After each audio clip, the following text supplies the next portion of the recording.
Hi everyone, and welcome to the third part of this Salesforce Basics series, in which we have discussed until now how to create a lead and how to log a call. Today we'll focus on how to create a task.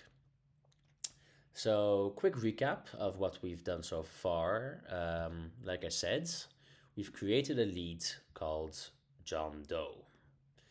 John Doe is in the lead list I put it in, which is my lead list, and I already searched for his name. That's why my lead is empty here. And we've created his leads, and we've included all of the information in it. We've also called John Doe and emailed him. As you can see, when I expand the call in the email, we can have a quick reminder. Oh yes, this is what we talked about. So he was interested, or at least intrigued, in what we offer, and he wants more information, but he also needs time to discuss this internally. So all in all, like I said in the last video, pretty successful call and a pretty warm lead that's worth keeping an eye on. And this is where creating a task really comes in and really helps you, because it allows you to keep an overview of when you need to do what. Of course, when you're active as an acquisition manager within your ISEC term, you're going to have more than one lead. So it's difficult to have an overview of exactly when you need to follow up on what leads, or you understand. I mean, it gets a bit messy, and tasks really help kind of have everything in one place and to make sure that you're doing everything on time. So let's have a look at how we do it. We press on this little button here called New Task, and this pop-up appears, which you have to fill in like every other pop-up we've seen until now. And in the case of John Doe, this task is a follow-up on our call and email. The responsible member is still me, Douwe. The due date, well, in this case, you needed some time to discuss internally. So it's always good to ask on the phone how long the company needs. But in this case, we're going to give John Doe 2 weeks to discuss internally. So let's put the new task on Monday, the 7th of April, since we're logging this on the 24th of March. Now, what's left here? So you see the status, well, it's not started, but these are the other options that you have. Let's get this away, yeah. And then we have the priority, which is, you have three options, high, normal, and low. And let's put, John Doe on high. Why not? He seemed interested, so it's important to keep a close eye on this lead. And then it's related to and type. You don't really have to pay too much attention to that. Just this is the most important. Once you filled all of this in, let's see what happens when you press on save.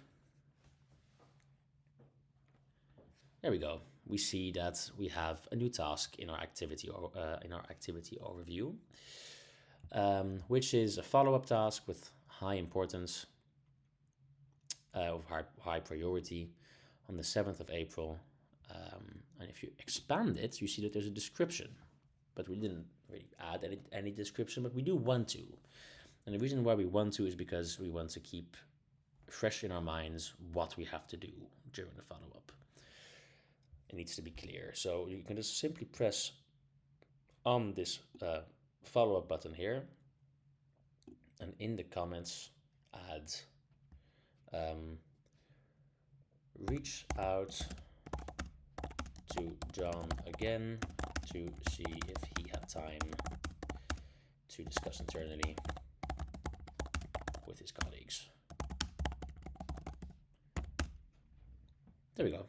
That's pretty much it. It's always good to put it down. You can be a bit more, you can go in a bit more detail, but as long as you remember what you have to do and why you have to do it, that's the most important part. So yeah, then if you save it, you might notice that we are in a different window, right? It's not the same page as we just saw before. In order to get back to that, you just go to the John Doe lead, press on it, and we're back at our lead overview.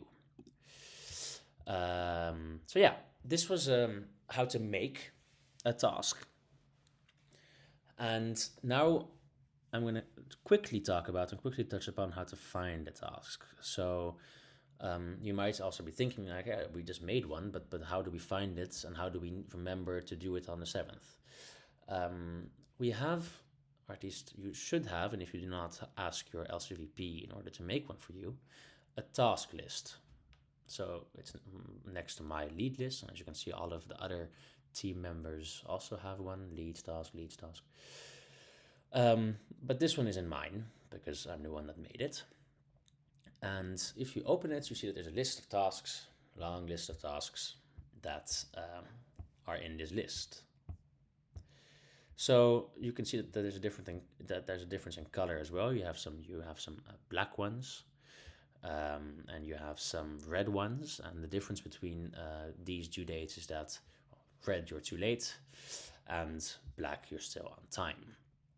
You can also have the priorities here, and I would suggest that you play around a bit with these filters, and you can like filter the list in a different way, so it's easier for you to understand. So yeah, this is where John Doe should be somewhere. So let's just go look at him, see if we can find him in my task list. Oh, there he is. So yeah, this makes sense, right? It's John Doe. It's on the 7th of April, high priority. And when you press on it, it brings you back to this overview. So we're 2 weeks later, let's say we just contacted John Doe again, which means that we've completed our follow-up. We can click on this, log another call, contacted again. Unfortunately, this time he had time to discuss and he's not interested.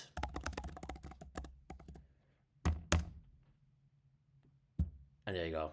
So yeah, this is just a scenario, right? But yeah, this is how you at least make sure that you know what to do and when to do it. And of course, remember to then change the status of the lead to not interested. But the process of making the lead, of making the task, is pretty straightforward. It just demands some dedication to do it every single time. So yeah, really most important part of this video is really make the task. Don't be lazy. It's the most important thing of this entire little video series. So yeah, I hope that this is all clear. And if you have any more questions about this, of course, ask your LCVP, who should, of course, know all about this. And I wish you the best of luck with your acquisition manager term with an ISEC, and go get those opens.